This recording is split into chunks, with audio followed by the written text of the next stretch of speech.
Cannabis or marijuana is one of the most popular psychoactive substances worldwide, especially among teenagers. Although the specifics of cannabis's addictive qualities are still very much under debate, cannabis dependence disorder is officially classified in the DSM-5 and prolonged heavy use has been shown to cause some level of dependency. Cannabis comes from the flowers of Cannabis sativa plants, which has oils with concentrations of tiny fat-soluble psychoactive molecules called cannabinoids. The three main cannabinoids, tetrahydrocannabinol, also called THC, cannabidiol, also called CBD, and cannabinol, also called CBN, are each associated with unique psychoactive effects.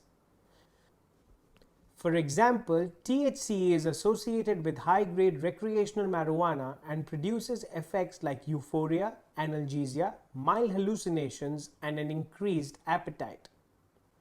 Cannabidiol, on the other hand, does not have psychoactive effects and is commonly included in medical marijuana because it has a variety of effects including being analgesic, anti-inflammatory, anti-seizure, appetite stimulating, and anxiety reducing. To understand how cannabis works, let's zoom into a synapse of the brain to see how a stimulus response is induced generally without drugs. Normally, electrical signals or action potentials travel down the axon to the axon terminal, triggering the release of chemical messengers called neurotransmitters from synaptic vesicles into the synapse. The neurotransmitters travel across the synapse and bind to receptors on the postsynaptic neuron where they give the cell a message. After the neurotransmitters have done their job, they unbind from the receptors, simply diffuse away, get degraded by enzymes, and get picked up by proteins and return to their release site in a process called reuptake.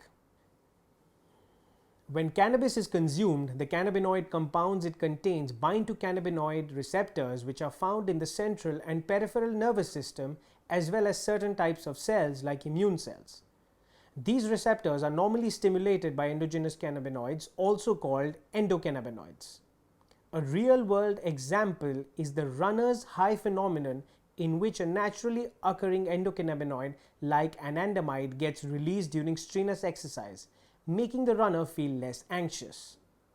The way it works is that anandamide is released from postsynaptic dendrites and it diffuses retrograde, meaning backwards, to the presynaptic terminal where it binds to the cannabinoid receptor.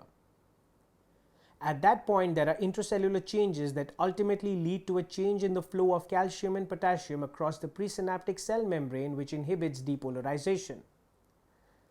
So the presynaptic nerve terminals stop releasing neurotransmitters like GABA and glutamate, which reduces neuronal excitability, a process called presynaptic inhibition. In summary, anandamide from the postsynaptic neuron basically pumps the brakes on neurotransmitter release from the presynaptic neuron, and the result is a feeling of calm. Because THC has a similar chemical structure to anandamide, it can bind to cannabinoid receptors and trick the body into producing a similar feeling, minus the hard work of a strenuous run. In fact, cannabinoids are extremely lipophilic, which means that they easily get into the central and peripheral nervous system and can stimulate receptors for much longer than endocannabinoids, creating a prolonged effect. Now, there are two types of cannabinoid receptors, cannabinoid receptor type 1 and 2.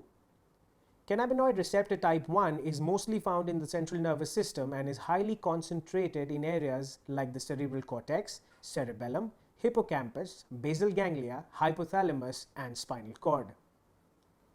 Cannabinol binds to cannabinoid receptor type 1, slowing down activity in those parts of the brain, which results in mild hallucinations, decreased stress, impaired learning and memory, altered movement and coordination, increased appetite, and analgesia. Activation of the cannabinoid receptor type 1 also activates the body's endogenous opioid system, releasing dopamine into the nucleus accumbens to produce feelings of pleasure and reward, which explains why the pathway can be addictive. In contrast, cannabinoid receptor type 2 is found on immune system cells and peripheral nerve terminals. Cannabidiol binds to cannabinoid receptor type 2, inhibiting their activity and producing anti-inflammatory and analgesic effects. THC, on the other hand, can bind to both cannabinoid receptor type 1 and cannabinoid receptor type 2, and therefore has a wide variety of effects. Now, the pharmacokinetics of cannabis differ depending whether the cannabis is smoked or consumed orally. The majority of recreational users smoke cannabis via rolled joints as well as in pipes or with vaporizers. The cannabis in a joint contains a compound called tetrahydrocannabinolic acid, which has to be heated to become psychoactive THC. The process of heating actually destroys about a third of the THC, and more is lost with exhalation and side stream smoke, which is the smoke that leaves from the end of the cigarette or a pipe. So only a fraction is inhaled and absorbed into the lungs. Inhaled THC goes from the lungs to the bloodstream within minutes and gets into the fatty tissues of the brain and body where it can accumulate. That's why the effects of smoking cannabis can be felt within minutes and can last several hours. Edibles, on the other hand, are consumable products that contain cannabis, and they also have to be heated to transform tetrahydrocannabinolic acid into psychoactive THC. When a person consumes an edible, digestive enzymes break down the majority of the THC, leaving behind only a portion of the THC to get absorbed into the bloodstream. Blood from the gastrointestinal tract gets delivered to the liver where THC gets metabolized, and it leads to the formation of 11-hydroxydelta-9 THC. This is a psychoactive metabolite even more potent than THC because it can more easily penetrate the blood-brain barrier. This largely explains why individuals who consume cannabis rather than smoke it experience more intense psychedelic symptoms. Alright, let's step back for a second and say that you're at rest without anything stimulating your reward pathway. In this situation, your brain keeps your heart rate, blood pressure, and wakefulness in a normal state called homeostasis. Now let's say that your boss sends you a text. All of a sudden, you may feel sweaty and flushed. Your heart rate may jump a bit. You are now above your normal level of homeostasis because something has changed, right? But it doesn't stay that way for long, and after the text, your brain brings things back down to this baseline. With repeated cannabis use, a few things start to happen.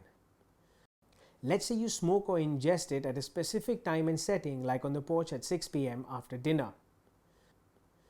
You then start to feel a little sleepy, but you're also still hungry and maybe a little anxious about work or school tomorrow, so you grab an after dinner snack, tune into a TV show, and zone out until you fall asleep. Now, your brain picks up on that pattern. Next time at 6 p.m. on the porch, your brain reminds you of the great time you had last night eating chips and watching Netflix in bed while you were high, making you want to do it all over again. Now let's say that your 6 p.m. after dinner porch time rolls around, but you do not have any cannabis. In that situation, you're still anxious about work tomorrow, but you have no cannabis to distract you and make you feel tired. So you can't sleep, you feel irritated, and end up feeling even more anxious than you did the past couple of nights when you were able to smoke. When you stop using cannabis, you may experience mild withdrawal symptoms like cravings, irritability, anxiety, and difficulty in sleeping. These symptoms, though, aren't lethal because there are very few cannabinoid receptors in the brainstem, so respiration and vital signs are unaffected by cannabis use, but they can be pretty uncomfortable. Discomfort and craving could make you want to smoke again and lead you to develop that pattern of problematic use and dependence. Teenagers have a particularly high risk of developing cannabis dependence because the developing brain's reward centers are more sensitive to the rewarding effects of cannabis. Remember, neurons that fire together wire together. People who use cannabis heavily from a young age will end up with different reward pathways than those who don't. Problematic cannabis use and dependence are characterized by behaviors like smoking more often or for longer than you intended, being unable to cut down, spending excessive time finding or using the drug, and craving cannabis.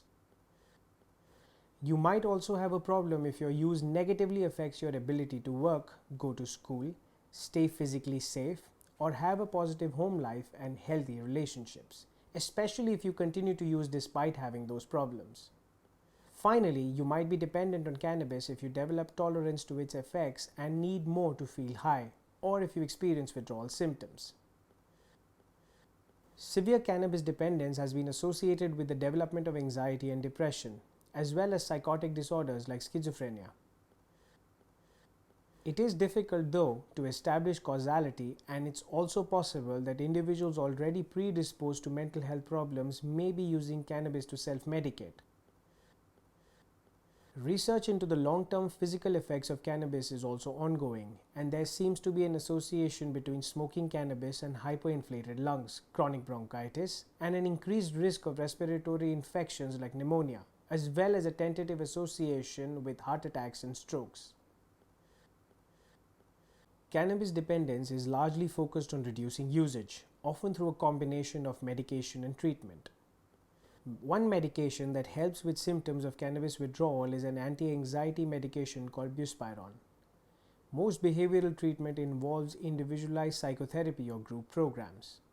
One specific technique is called motivational counseling, which is a goal-oriented counseling style that helps individuals explore and resolve their ambivalence about a behavior. Alright, as a quick recap, the THC in cannabis mimics naturally occurring endocannabinoid neurotransmitters and creates positive reinforcement of usage through feelings of euphoria and negative reinforcement used through withdrawal symptoms when usage is stopped.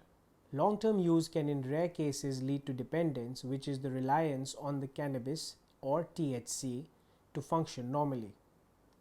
The most effective treatments involve behavioral therapy with a lot of love and support from family and friends.